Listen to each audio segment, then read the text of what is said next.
Yeah, I mean, So we done to take off. hey, please do remain calm. About to run against it and with a little bit of soul, no times. Welcome to the Please Remain Calm podcast. I'm Ben Gonzalez. And I'm Daniel Gonzalez. Starting off, news and notes. Yeah, dude. You know, it's our guest today kind of lends itself to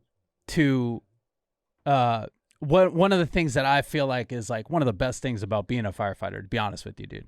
Like we had that whole schedule. We had that whole episode about, you know, what's shitty about being a firefighter, right?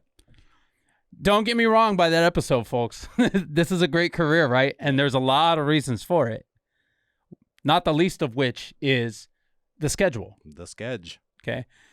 Being a firefighter, like, I don't know, a lot of people, when I tell them like how our schedule works, a lot of times off the bat, they don't understand, like they don't grasp the concept that we work 24 hours at a time, right? Right. So if I say, like, I'll say in casual conversation, oh, I'm working for 3 days or whatever, people automatically just think, oh shit, he's working like, you know, Wednesday, Thursday, Friday, but he's working 8 hours, he goes home, right? Like even nurses at the hospital will say that, oh, I'm working 3 days straight. It's like, okay, that's three 12-hour shifts. 12s, yeah. Yeah, it's 3 12-hour shifts. That's a busy schedule. Work, but yeah, it's a busy schedule, right? 72. It's not quite staying there, for 72 hours straight, right?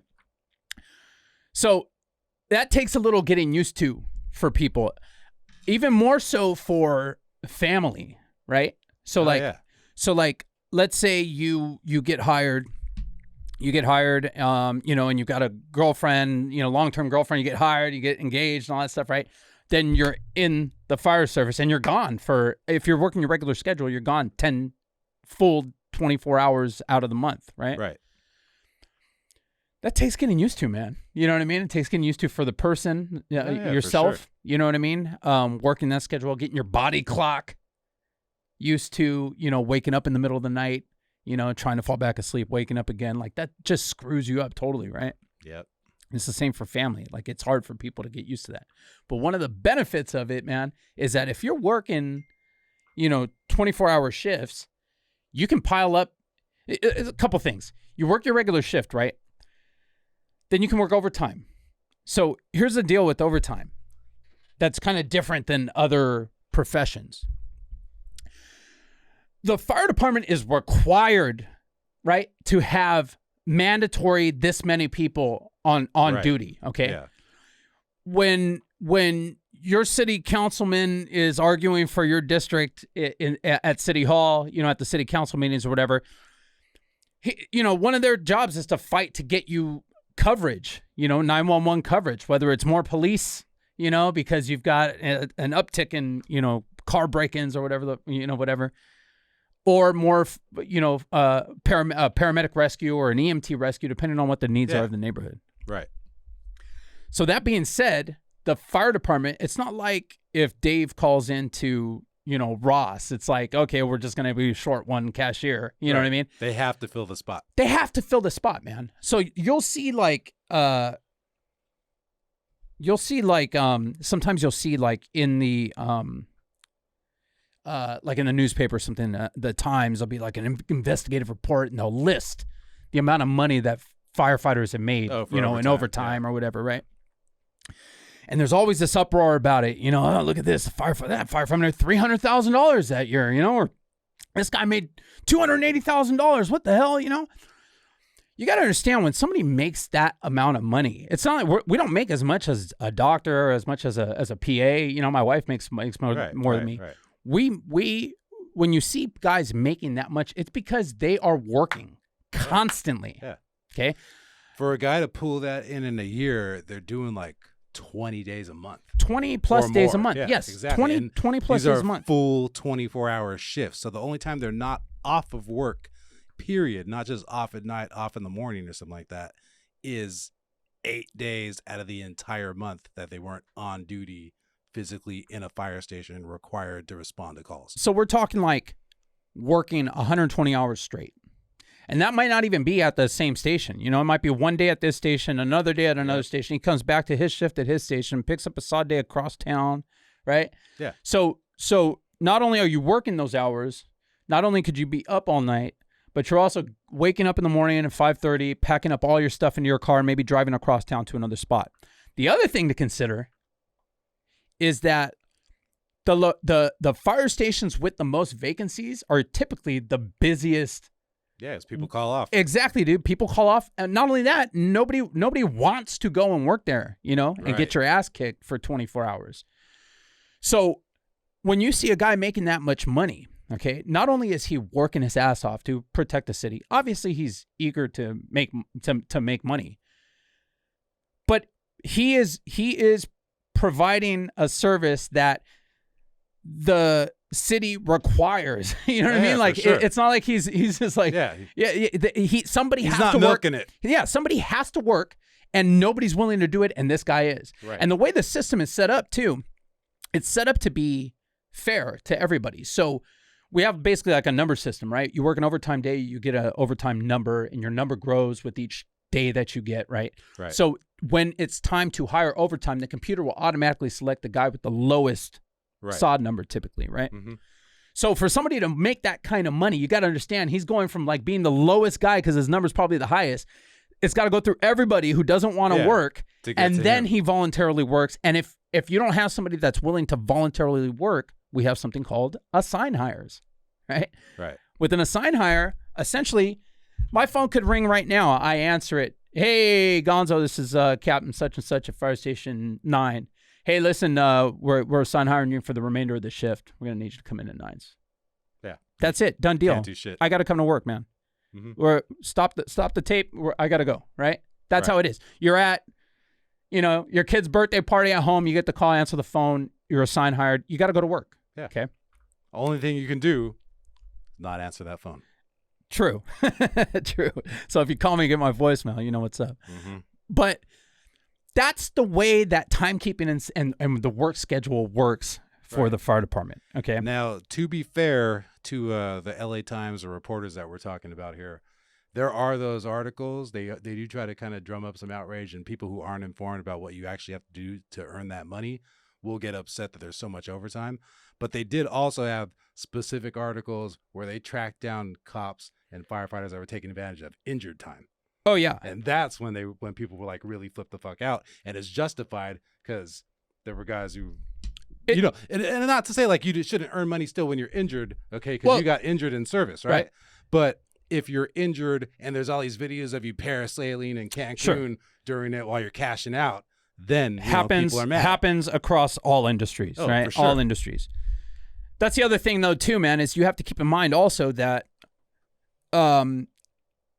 this profession, I think, is the closest that you can come to like to having to be a professional athlete. You know what I mean? Like as far as injuries are concerned. As far as injuries are concerned, and just with. The way you have to keep your physical fitness up. Most of us do, some of us don't. But essentially, we go. I mean, you think about like getting a structure fire in the middle of the night. You're asleep, man. You know what I mean? You're asleep. You're in REM. Dead ass. And the bell goes off. The lights go on. You know, when the alarm goes off, they're called gong lights, right? You hear a big dong, the lights go on, and the speaker comes out, tones out, and then the computer talks to you, tells you what the call is. When she says, it's almost like the volume is turned up a little bit when they say structure fire too. She goes, task force only, structure fire, and it kind of like, oh shit, wake everyone up. So you go from 0 to 200 like that, dude. You know what I mean? You do that a couple times a night over a 30-year career, it weighs on you, man. It's taxing. Also, every single time it affects you. It affects your body in a way, like ways you don't even think. Because I'm not like, I didn't have to go into fucking structure fires. I got woken up to go into fires, but I got woken up to go on runs. Yeah. And then you go on a run, and I would notice like the next day, just small shit. Like when I'm asleep, I write tiny. Yeah. Like my reports were all fucking super tiny letters and tiny handwriting, like I could barely read. And it was just because I was asleep working. Man. Like I barely remember that run. Or scribble scrabble. Yeah. You know what I mean? Yeah. Like oh fuck, you look at this like, oh man, I gotta what the hell did we do? Yeah, man. Yeah. I mean, there's times when I'm literally dozing off. You know what I mean? Like on the way to a call, just like dozing. Then you get there, you take a deep breath, you perk up, and then the call's happening. Yeah. It's usually something that slaps you up. And it kind of wakes you up and slaps you out of it. Right. Or the structure fire, as soon as you hit the pole, you're wide awake, Yeah. But it's the jump from 0 to 100 that gets you, you know what I mean? And so, and not only that, but then you get to the fire, you're There's 100 different ways you get injured at a fire, you know, throwing your gear on, you know, running with the ladder, you trip over your axe, you know, that when you're trying to run with the ladder and your axe will go through your legs, you trip and fall. I mean, you can tear something while you're in there. There's guys that have gone into cardiac arrest with heart attacks at structure fires. So it's a taxing physical job that we have, right? So at the same time where you do have people that, you know, fraud the system, you know. But there's, there are legitimate injuries are legit, And then if you get hurt on duty, it's like, all right, you gotta let that thing heal because you're gonna come back. You're gonna be doing the same work again. Exactly. You know what I mean? You're just gonna re-injure yourself. So all that being said about the schedule, you get used to it. It winds up being something that's good in your life. Like for me, for instance, I do a lot of other things outside of the fire department, right? At the acting, you know, we've got this going on. We've got a couple businesses we're trying to get going off the ground.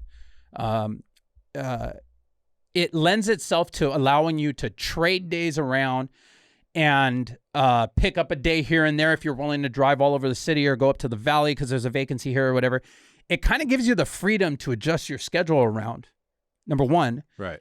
And number two, it kind of gives you the freedom to almost dictate how much money you're going to make based on how much you're willing to work. Because especially if you're a paramedic, you can pretty much work any day you want if you're willing to work anywhere in the city. Yeah, there will more or less always be a vacancy. Yeah. And if they can't hire anyone and they can't hire someone, what they do is they take a paramedic that's on like an engine company or something like that. They'll detail them over and stuff like that to fill those paramedic vacancies. But it lends itself to because you can trade days with other guys. You can come in and work 5 days straight and have 2 weeks off, you know, stuff like that, and not mess up the schedule at all. All kinds of ways you can do. There's vacation days you can use, all this stuff. Okay. Some guys get married, have families, do the whole family thing, and live the normal firefighter life. Okay. Some guys, though, like our guest today, right, take a different route, okay? He's almost here. Our guest is running a little bit late. It lends itself to us having this conversation about scheduling and stuff like that. But I've known a couple guys, been on the job 18 years now. I've known a couple guys like him. Mo Nabani, my AO at 63s, actually used to travel with this guy, Dan. And, you know, there's a group of guys, you know, and they're kind of spread out now, but they started out as kind of a core group of guys. And they travel, man. That was kind of their thing. And you watch, you know, I follow Dan, and when we get him in here, we'll talk about his social media, and we'll get into it with him. He's a talker, you'll see. But, you know, because the schedule is so flexible and because you can move things around so much, these guys basically will come into work, trades, you know, pick up saw days, TS vacation days, and certain days come into work for like, you know, a week or two straight, and then go off on a vacation somewhere in the world for 2-3 weeks, a month, be gone, right? You know, in the South Pacific or in Europe or in South America or taking a train across Australia or some shit like that, you know? Yeah, you can swing that. And there's also guys that work the schedule that way, and it's not even just to travel. They just don't live in LA, or they don't live in California. Don't live in California. Yeah. How about don't live in the U.S.? Who doesn't live in the U.S.? There's guys that live in Baja. Oh, well, yeah, that's right, because we had Louis on the show. Yeah, the Abetas. Yeah, they talked about living in Rosarito. Yeah. But, I knew there was, like there's airport stations, right? 51s. Wasn't there a guy at 51s that lived in like Idaho or something? Still right now, Ohio, Idaho, Hawaii. Colorado. This guy at 62s lives in Colorado. He lives in Colorado. He just flies in and works for a week. Flies in, works for a week, goes back for 2 weeks. Flies in, works for 8 days, goes back for 2 weeks. Flies in, and this is worth it to him. But there's more than, I mean, Texas, Tennessee. I had a classmate so I've got 18 years on the job with like 12 years on the job. Him and his wife moved back to Illinois. He was commuting from Illinois. Yeah. Man. I don't know what other job would work like that for me, other than like pro athletes don't live in the city that they play for. But other than that, I mean, I'm going to transfer, bro. You know what I'm saying? Go down and get our guest. Thanks. Like I don't want to, you know, live in Illinois and work here. Oh, dude, I don't understand how guys do. Me personally, I couldn't do it. Other professions though make sense, like acting or something. You know, if you have a gig, you're going to shoot New York for a month. Yeah. That makes sense. But it's just like I explained, though. You know what I mean? This job, if you because the money's right, man. The money's right. Yeah, like you can. Especially if you live in, like Texas, where you're not paying taxes, or you know what I mean? Yeah. Where the cost of living is so much lower. You know what I mean? Your family can stay there. Your wife doesn't have to work. The kids' schools are better. You can go hiking every day. There's mountains, clean air, you just have to keep and flying. Dad just got to fly in. Mm-hmm. You know what I mean? For a week or so. Our guest is here. He went down to get him. Coming down to get you.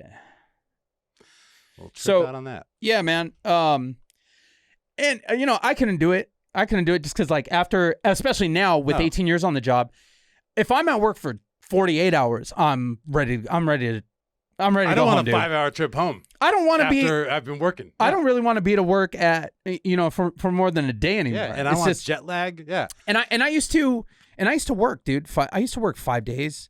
I used to work 120s, standing on my head at go in nines. Monday and come back Saturday. At 9s, though. Yeah. You know what I mean? It used to be no big deal. But life goes on. You grow, you change, you have kids. You know what I mean? The boys have, baseball and stuff like that. You know what I mean? That you want to be a part of. But now. the guys who are flying to Ohio and Illinois for work, I understood, because honestly, I thought it was like Nevada, Arizona. I get that, dude. What's another Hawaii hour? Even. What's another 2 hours? I suppose, man. But yeah, that's some shit, dude. Yeah. Like, I couldn't look at it that way, man. Get like on the Louis, plane. I understood. You're driving, 3 hours down to Mexico. Okay, you wait for the traffic to die down. Or take the train or whatever. There's benefits to the lifestyle. But yeah, the life in Ohio is that great? I mean, you talk to the guys that do it, and the simple answer is yes. I'm not, and they're doing it. But it lends itself to also what I've said in the past, man, is to each his own. Yeah. You know what I mean? Like my buddy Brian Martinez. Shout out to Brian if he's listening, because he wound up leaving the fire department and just saying screw it, and so he's out there. I think he does like flight medic stuff out in Illinois now. Oh yeah. And started a coffee shop out there. All right. But even when he was still working, I'd see him here and there. I'd see him around, and we chatted up. And he would work here. Then he also worked for a volunteer department out where he lived, because he lived in kind of a rural area outside of Chicago. Yeah. And he was like the king firefighter there, right? It's a volunteer spot in Illinois. So he's like the real stud. Yeah, man. Like they had he was telling me a story how they had a 2-story single family that they got to, and big loom up, and fire going through the roof in the back half of the house, and everyone just kind of like froze up. They're squirting water through the front door and stuff, and the fire's obviously either in the attic or on the second floor, and got up on the roof, made a cut himself. You know what I mean? Went upstairs, put a little water on it. Guys obviously helped. Obviously, and did the whole thing by himself, but he had experience, fighting fire, and so. Guys find their little groove, man. They find their groove. I can say this. Yeah, there was a guy who worked as a paramedic with me. This dude, James, he was a LA City guy, and he retired. So he had done the drop. When he was in the drop, he went and started working at San Francisco. Yeah. Right? Yeah. Yeah, so he started working San Francisco Fire. So he was getting his pension from LA City, working San Francisco, but he still lived in LA. So on off days, he'd come over and be a medic with me. That's a worker. See, me personally, I'm out, dude. Right? When I'm studying, I think I've posted on social media. I've said it on here before. I'm studying for inspector right now. Yeah. I think if I make inspector, man, you're never going to see me in the field again. Right. It's going to be like a little metamorphosis to a whole new. I'm going to turn my back on the field, man. Yeah. And it's not because I don't enjoy doing this. I do enjoy it. Like last night, worked last night. We had an OD. Got a line, got some Narcan on board. Guy started bringing. We saved him. They were doing CPR on him when we got to this guy last night. Yeah, saved him. Next call, it's like 1 o'clock in the morning, something like that. The next call about 3 a.m. A 90-year-old little old lady with respiratory distress. Hey, what's up, man? Come on in, have a seat here. Oh. What's up, brother? Good to meet you, man. Toss that down anywhere. Have a seat. Those headphones back there are yours. Awesome. And you pull this mic just about a fist away from your mouth right there. Yeah. No, those ones. On the hook back there on the wall. Yeah. There you go. There you go. Now they're off the hook, theoretically. All right, let's hit an intro. All right. So Now our we're guest ready. today is firefighter paramedic Dan Ferrari. Dan, how's it going, buddy? Good, Gonzo. How you doing? Good, man. Pull this thing. So get comfortable in your seat, and then this thing moves and stays where. So pull it, adjust it. You can move this thing too. All right. Just get yourself comfortable. All right. We're gonna get right into it with Dan because we were all late today. Yeah, don't feel bad, dude. And I wish we had 2 hours to sit here and talk, man. We kind of talked about fire department schedule a little bit, okay? And Dan, I met when I was stationed at Fire Station 9. Dan were you a third house rookie there or first house rookie? On the okay. truck. Oh, wow. So when you get on the fire department, you're a rookie your first year. You have 3 different stations to go to. One, 3 months each. You're on the truck, the engine, and you go to a station where you kind of learn how to do the rescue and the ambulance stuff. That is the place to go, though, for your first house, man. Oh, I definitely. was like, Dad. Definitely. Yeah. Dad was first house 9s, right? Yeah. So that's where I met Dan, and it's kind of a weird relationship, a first house rookie with young firefighters, right? Are we even allowed to call it a relationship? Yeah. I mean, it is. Sometimes it's a love-hate, sometimes it's a love-love, sometimes it's a hate-hate. Only love. It really depends on the rookie and the crew. But I've always kind of been, cool with rookies. You'll meet guys that are kind of dicks to rookies all the time. And so me and Dan kind of hit it off, off the bat, and hung out a lot and stuff like that. And I remember we didn't see each other for you left after a few months as a rookie and went on to your other stations and stuff. And then I wound up leaving 9s and going somewhere else. And we ran into each other I think I was at 10s at the time, and we ran into each other at Cal, I think. And it was like, hey Dan, what's up, man? How's it going? And you go, I just got back from a solo trip. It was your first trip, I think, if I remember the conversation. Yeah, it was a big life-changing trip. Tell me about it, man. Well, to get But let's start a little bit earlier than that. Just take us from like how you get the fire department, like that time when we met, how you got on the fire department, how that even became a thing, and then take me into that first. Well, first trip. It's perfect that you mentioned that, because one of the biggest ironies about how I got into travel was how little I knew about fire department scheduling or even salary. I just knew I wanted to do it.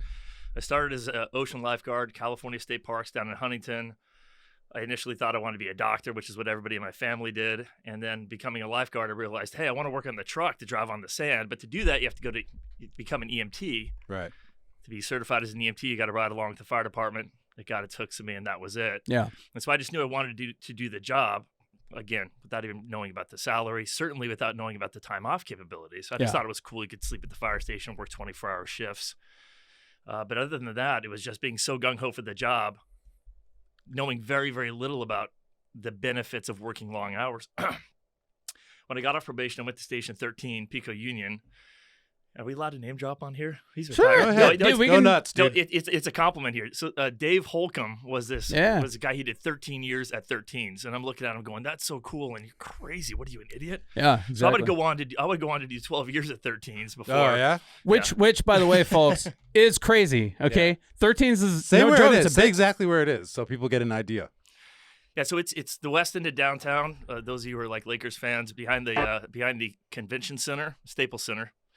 And so it's Pico Union. So you got a chunk of Koreatown. You've got Very, very condensed population in that area. What I knew in the 90s as Crackville, basically. Yeah, Crackety Cracktown. There are barricades in the streets to box people in so they can't escape from the police. That's the shootings. Yeah. Yeah. I'm definitely not going to name drop the gang names, but the point is, they're there. You get, trust me, if you're listening to this show, you've heard of these gangs. busy area. Gang activity, very condensed, a lot of apartment buildings, right? That type of very condensed population area, very busy fire station, very busy rescue. So to be there for 12 years is something, man. I was sticking it out because I wanted that engine to go assessment, but that's a whole different story. Yeah. So wow. So this Dave Holcomb is a staff assistant who drives the chief around. I remember thinking, wow, that's like so interesting.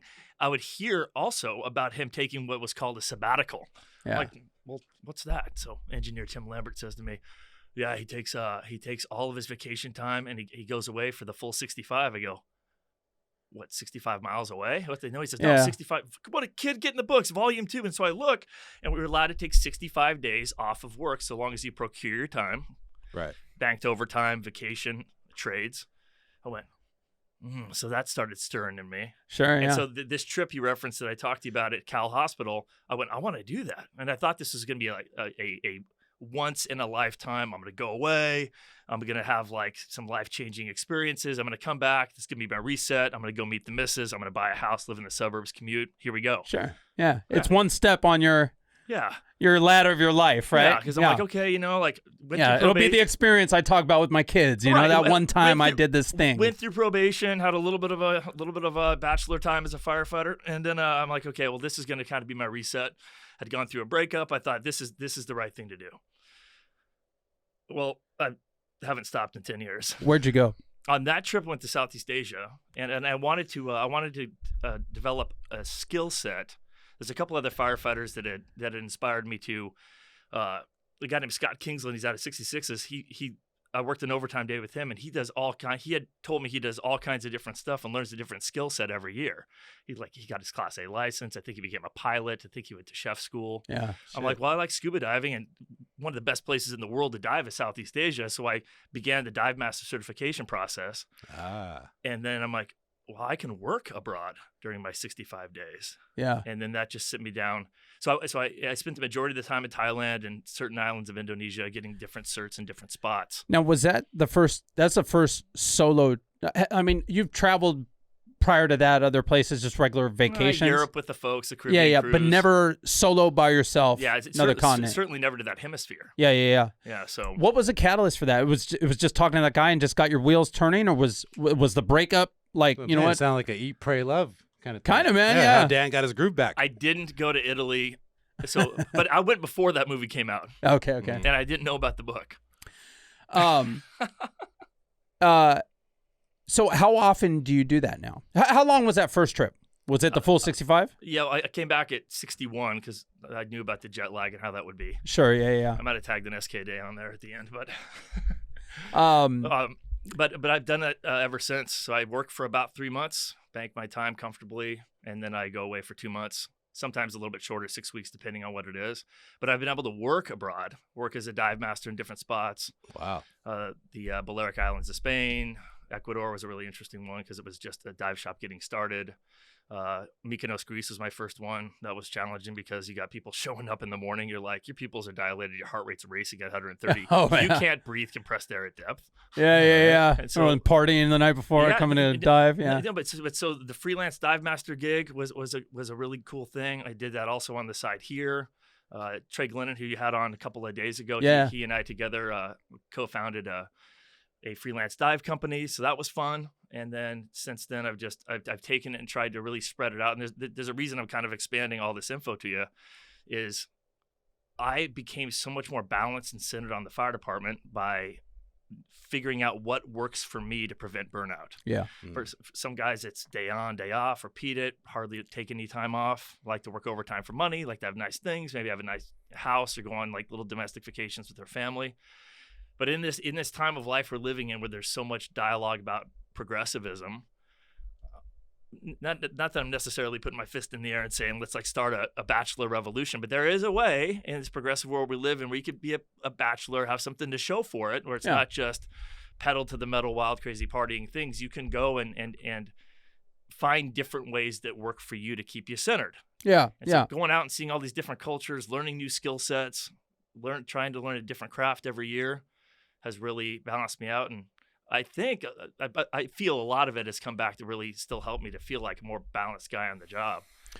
That's always kind of one of the things that Dan has a pretty large following on social media as well with his Instagram account and his fishing account and stuff like that. They're all bots. He bought half. Obviously, you bought half of them, right? Half of your I followers, initially meant BOTS, but BOUGHT is also. So I obviously these days you keep in touch with everybody on social media and stuff like that. But Dan's Instagram especially is just interesting because he's always all over the world. You know what I mean? It's like, oh shit, he's on a train in the Outback in Australia. Oh, cool. Oh, Dan's got it's a selfie with an Aborigine. Oh, Dan's he's teaching lifeguarding to African lifeguards on the coast. Matthew McConaughey over here. I mean, you talk about the most interesting man in the world, man. Honestly, like people think of the Dos Equis guy, and my brain automatically goes to Dan, right? one of the things that I've always respected about, watching you from afar and seeing you is the, like the humanitarian work that you've done when you're in other countries. Can you talk to me about that a little bit? Is that something that you plan out as you're planning your trip, or do you seek that out when you get to places, or how does that? Or are you part of an organization that does that? How does that work? Yeah, you hit all the nails on the head. It started off by, I mentioned my roots being in lifeguarding. There's a grassroots organization called International Surf Lifesaving Association, ISLA, where these missions, these trips are planned to very, very remote areas, either very spontaneous, like when there was a crisis, there was a refugee crisis in Greece several years ago. That was a spontaneous, what's called a deployment. And it's a pretty rigid process to get into it, and you pay your own way, but you get into some incredibly great places. The most recent one I did was in Ghana, Africa. So they have a militaristic infrastructure, but their standards and their funding isn't the same as like what we have. So we went to Ghana, Africa, this most recent one that I did, and you've got the equivalent of Army Rangers or Navy SEALs that they live in the jungle. They eat, the stories are wild, but they didn't grow up having the opportunity to there's no YMCA swimming. Right. So here we are, these international humanitarian lifeguards from a dozen different countries teaching these just skilled, talented, smart, kind, intelligent, hardworking Marines to swim in the ocean. And the surf was macking when we were there. It was like 6 to 8 foot, and you got 40-ounce bottles coming through the surf, and you have this guy that can snap your neck in 2 seconds. You're telling him like, "Hey, hold on to me. No, you swim. You're fine. You can touch the bottom." And then by the end, these guys were just doing just fine. But something like that. We all just shed tears when we left, and I'm in touch with them. They really like Facebook, so it's a really, really just beautifully rewarding thing, and a huge reset to just see how humble and hardworking and happy these people are, and to know that can perpetuate onward and go onward and onward. So does it help you to? I'm sorry. Go ahead. Yeah, go ahead. Does it help you to kind of see the silliness and the things that people get pissed off at around here, in a day-to-day, or the arguments like that? Like that's all. You pop into my head sometimes when I get into silly back and forth, like red versus blue. I'm flattered. Well, it's true, man, because when I think of things and I look at like pick your argument, Republican versus Democrat, that happens at the kitchen table, right? Pick it. When that argument happens, if I bring it up, we promise we won't talk about it. Trust me, we don't have time to talk about it right now, but one day we'll get into it. But when I think of my answer on my side to that argument, it's always trying to think of it from all sides. You know what I mean?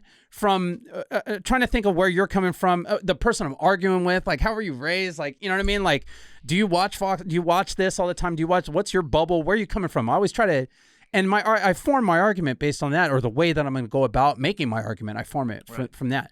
So it's always in the back of my mind, like. I'll think that, like, I wonder what Dan thinks about this, because you've seen so many different cultures, and I know that you've had so many in-depth conversations, because it's not only the shit that we see on your Instagram and stuff like that, or the time on the beach actually actively teaching these guys how, but you're actually there like at night spending time drinking beers and having kickback time with these people, right? When you're hanging out there.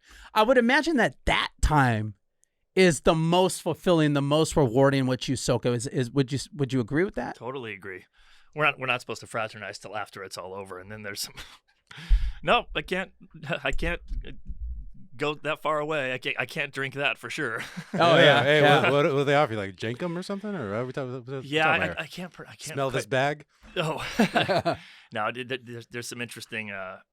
Some interesting cultural things but that's what's so interesting about going to these places. You mentioned, does it make you realize the things that other people get upset with? What's the quote? To thine own self be true. Thine own self be true. It helps me just not to get worked up. Yeah.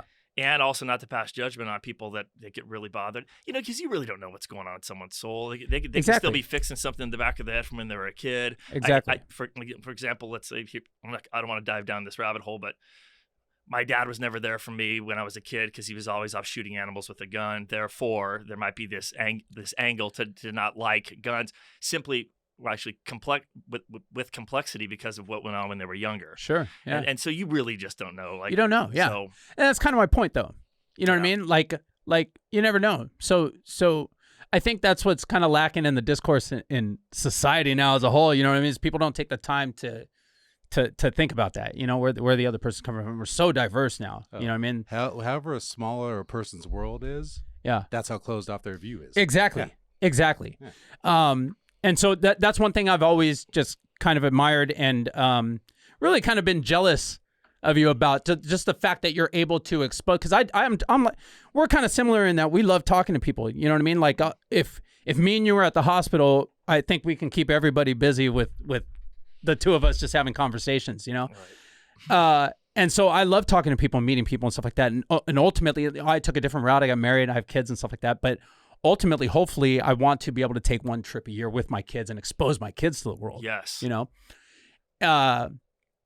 What would you say out of all this traveling, what was your favorite locale that you've been to or location that you've been to? And why? I get asked that question a bunch. And for a while, like I would wrestle with it. I'm like, relax, just give an answer. But I try to be sincere. If you base it on a place you've gone and you base it on just what experience you had on circumstance, like I had a really good friend, his first time going to Europe, he landed in Barcelona, which is a great spot, but there's some areas that are somewhat rowdy.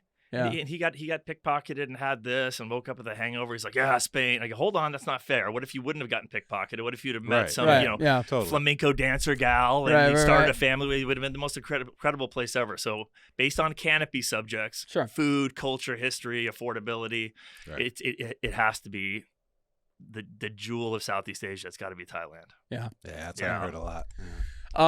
What's your favorite thing to do there? I mean, obviously you do a lot of diving there, right? Yeah, there's great diving there, but also like with the fishing guiding that I do, some of the biggest freshwater fish in the world are there. There's really? multiple species of catfish over 100 pounds. Wow. I won't say what we use for bait, but also with the Buddhist ideology, the culture of catch and release, not so much in the sportsman sense, but just in admire these beautiful animals. You're encouraged to use really small barbless hooks, use artificials instead of bait, so that it's less likely for them to actually. Mm-hmm. And so there's that component. So there's the diving, there's the fishing, there's the great food. I've taken culinary classes there. Martial arts is really large there. Yeah. I mean, for any one country, maybe with the arguable exception of Brazilian Jiu-Jitsu, Muay Thai kickboxing has influenced the Western world culture of MMA. Yeah. And so, not that I've never competed professionally, but I do it for fitness, and it's that's their national sport. That's their baseball. Did you do any kickboxing or anything before you went there? Because I did see when you were there in training. Mm-hmm. What is that? Is that Tiger Muay Thai or? Yeah, that's the biggest. That's like the Muay Thai place, right? Yeah, there's belt holders in the UFC who train full immersion at Tiger Muay Thai. Sure. Was that something you just jumped in because you're like, fuck it, I'm in Thailand, let's do this? Well, or I got pulled into a ringside match with pennies on the dollar. Yeah. I sat ringside, got sprayed with sweat and blood. I'm like, that's cool. That looks like a really cool workout. And then God, it took some me. Yeah, it's crazy. So folks, I know we kind of we've been kind of just mentioning it and brushing it over it, but you really do. And at the end, we're going to give you Dan's Instagram so you can follow him. But I'm not exaggerating when I say most interesting man in the world, man. The fishing, because we're going to be short on getting a little shorter on time here. I do want to get into the fishing. I got questions too. Oh, go ahead. Sorry. All right. So dive master all over the world. Have you had dive emergencies, like any of your clients or students? Well, if we have those, we're supposed to report those to the boss. Yeah. I've had some near misses, some close things, but you get trained so, just like on the fire department or anything else, your layers of security, checking air, looking at your students, even before you get to the water, checking qualifications, setting a nice calm environment. I've had things that would have gone really, really bad, really fast. I've been injured in preventing something from going bad. I've been out with some firefighters that they go through the skill sets, they're qualified, but perhaps a little bit overconfident. They get used to the SCBA, but when you're underwater, you can't pull the mask off, or you can't pull your regulator out. Right. Yeah. And so there's been a couple circumstances where I've been with really, really talented, good firefighters who are new to diving, and their eyes get wide as saucers, and they end up going up, and they end up having a claustrophobic experience, and they've quit diving. Yeah, Hey, it's a wild job because like you're responsible for those people. You have no idea what they were doing before they got there. Yeah. You know, and they're on vacation for the most part at the places that you're at. Yeah. You know what I mean? And you're So many hoping that they variables. take instruction, but you know, they go up too fast. Yeah, man. You know, that's a wrap. They come up arrest, come up, you know, short of breath. If I could chest tell pain. one 20-second story, this Yeah, would be go, it. dude. I'm in the Galapagos. I couldn't. It's either really expensive live aboard dive, which I mean, no, again, to each their own. But you land in the Galapagos, you get on a beautiful live aboard dive, and then go out. I'm like, that's not really experiencing the Galapagos the way that I want to. Sure, yeah. And so I couldn't get a hold of anybody for freelance dive gigs on email. So I just landed in San Cristobal and just wandered around. And there's a couple of these little shacks. They don't have the PADI logo, which is where I'm dive master certified out of. Okay. But I'm like, you know, with my broken gringo Spanish, I asked if they want help, and they're like, yeah. And so I got a couple Norwegian backpackers in their like late teens, and they showed me their cards, and we go out, and we're in this little pond, and we go out in between these two pinnacles, and the current is just ripping. Yeah.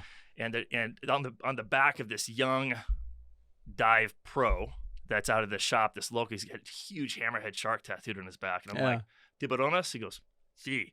And so we go down, and it's cold water coming up deep from the Pacific, and the current's ripping, and I'm like, all my alarms are going off that this isn't okay. Right. And ethically, I can't just tell myself, well, I'm not being officially, you know, I'm not hired. Yeah. So I'm looking still at know what them, you know, and I mean, yeah. I checked everything with the tanks and the rigs, and so we're down there, and we're holding on with these Kevlar gloves, waiting for these hammerheads.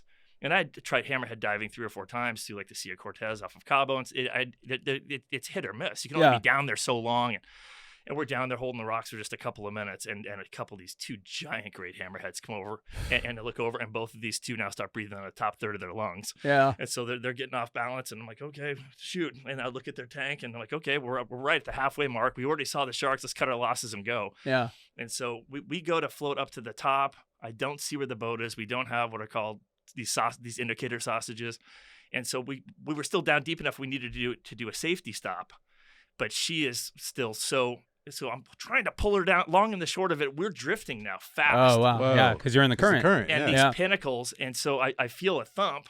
No, it wasn't a shark, but it was a pinnacle that had come up from the depths, and I stick my hand back instinctively, and through my Kevlar glove, a sea urchin spine went right under my middle fingernail. Gnarly. Ooh, man.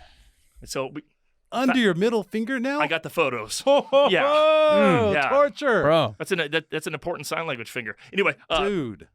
we get to the boat, and I'm looking at this thing, and I mean, there's nowhere reasonably I'm going to get to a hospital. I can't even get on the internet. I'm like, I'm a paramedic. I never got trained on how to deal with this. I just know it hurts. And then that same kid with the big shark tattooed in his back just sits down, looks at me, and he just went to work and lifted my nail up a little bit and scraped it out. Oh, no shit. And I Sorry, didn't dude. get tipped. Ah. Oh, man. I got the tip of the urchin. Yeah. Right? Yeah. You like, You'll take remember this. that. But that I won't say shook me up, but that when I went, no, I'm just going to go with these professional organizations or people that show up. I took on that could have been awful. Yeah, it could have been. Because that was going to be my next question then. Because when you're a dive master and you're in all these exotic locales doing these dives, do you have to be aware of their hyperbaric medicine situation at the hospital? If it exists. Yeah, right. That's what I'm saying. Yeah. Yes. You should. You should know everything from the plot for your dive plan that you're going to do to the experience of your divers, like looking at their logbook or getting their testimony. But ultimately, the term dive master is such a robust sounding title. Yeah. You're lesser ranked than scuba diving instructor.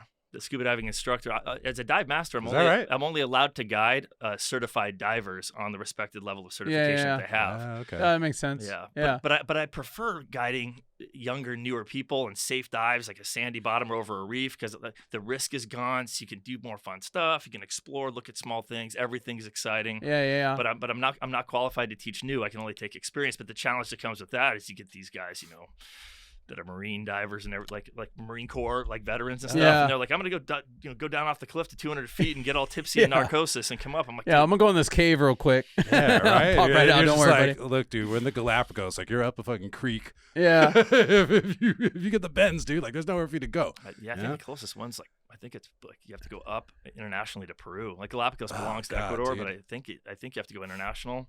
So the thing, and the time is of the essence with that shit. Because I work for the MAC, right? So the MAC, we're also the diver alert network. So we get all the dive emergencies. So we run the procedure for any dives off Catalina or anything, right?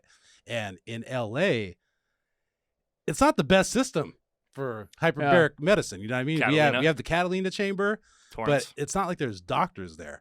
If what happens is Baywatch will call us and say, "Hey, we've got one," you know, and they give us the gist of it.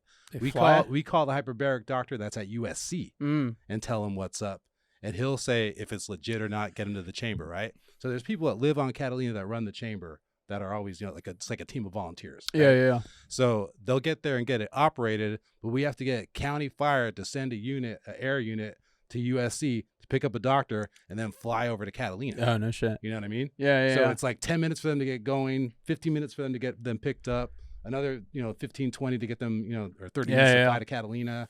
You know what I'm saying? So it's not the best. And then if they're on the mainland or at the beach, they go to UCLA. You know? Then UCLA, at any time, they'll just call us and say, "Hey, we're just letting you know chamber's going to be down until 7 a.m. tomorrow."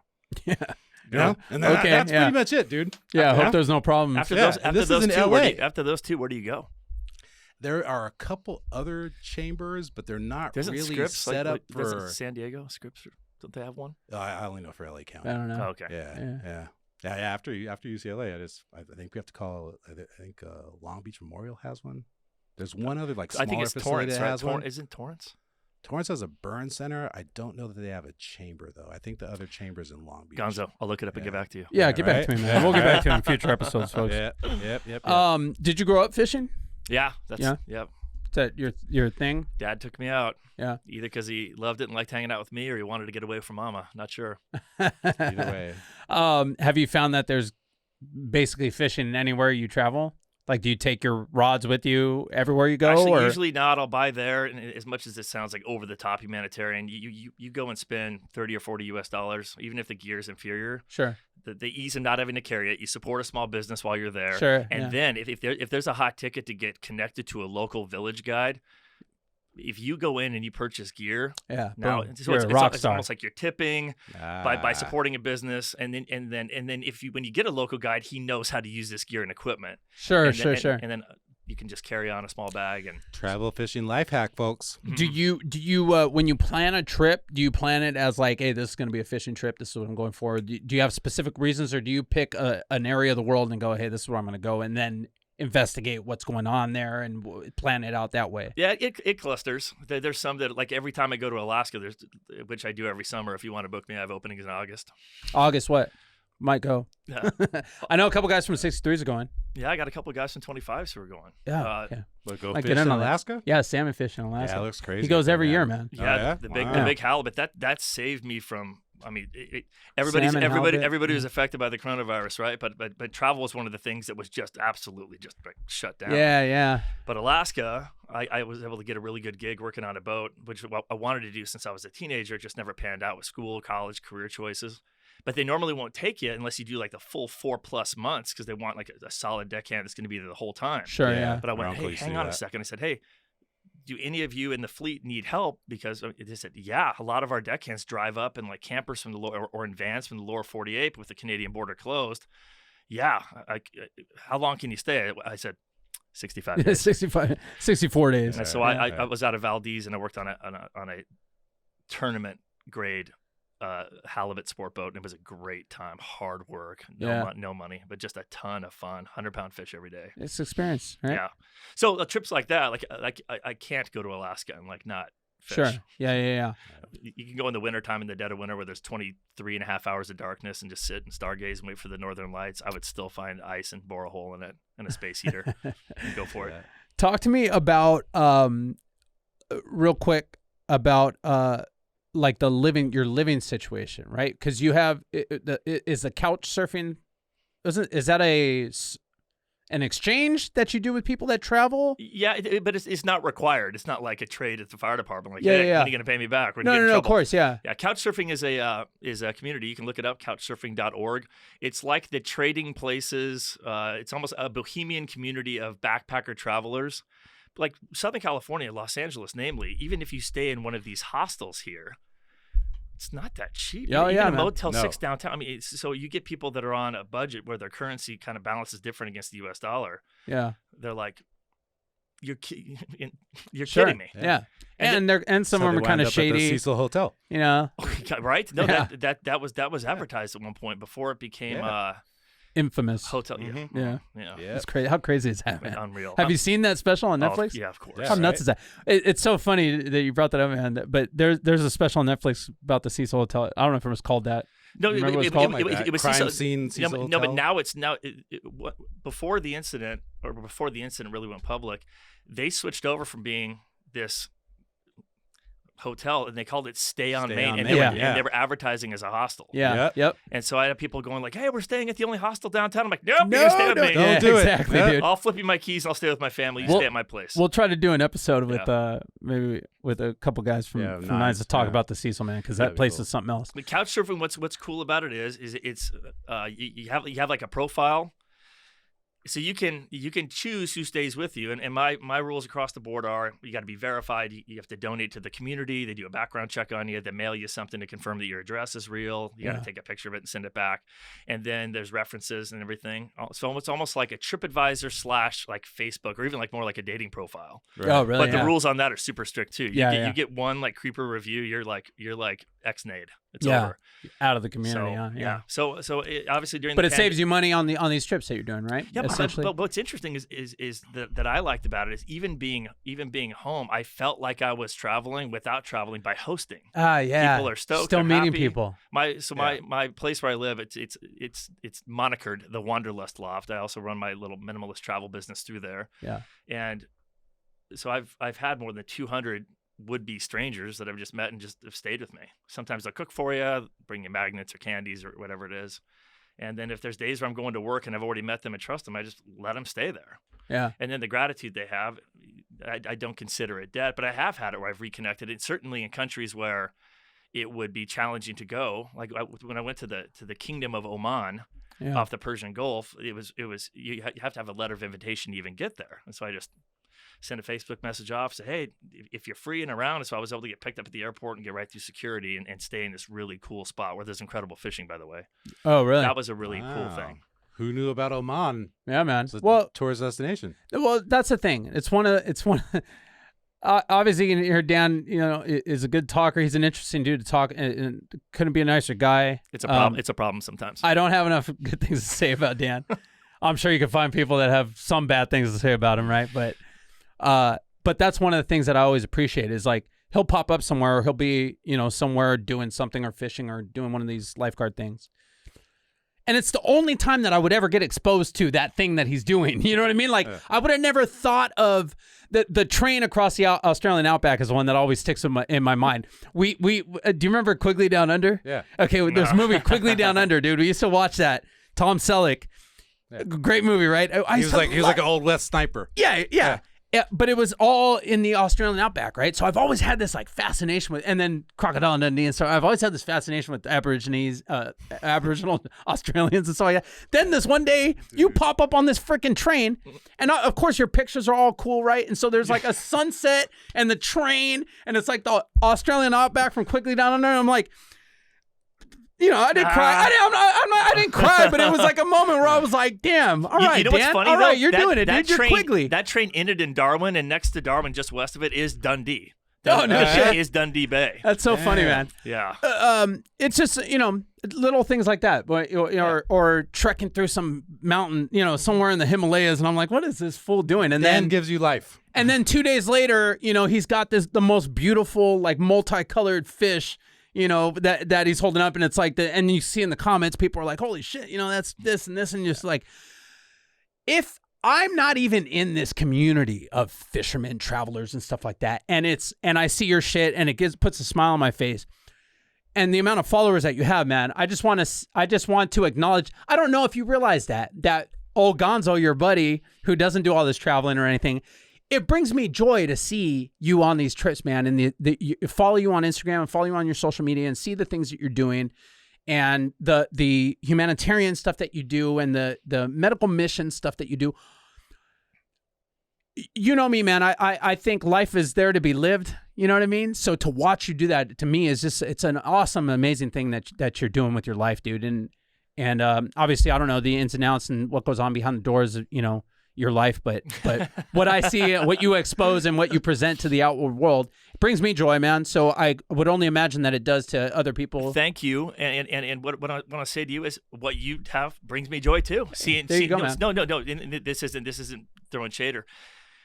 If you're happy and content with who you are in your life, one of the biggest indicators that you're truly being true to yourself is that you look at someone else's life and you find happiness in seeing that they're happy. Boom. So I look at you, Gonzo. You got this beautiful family.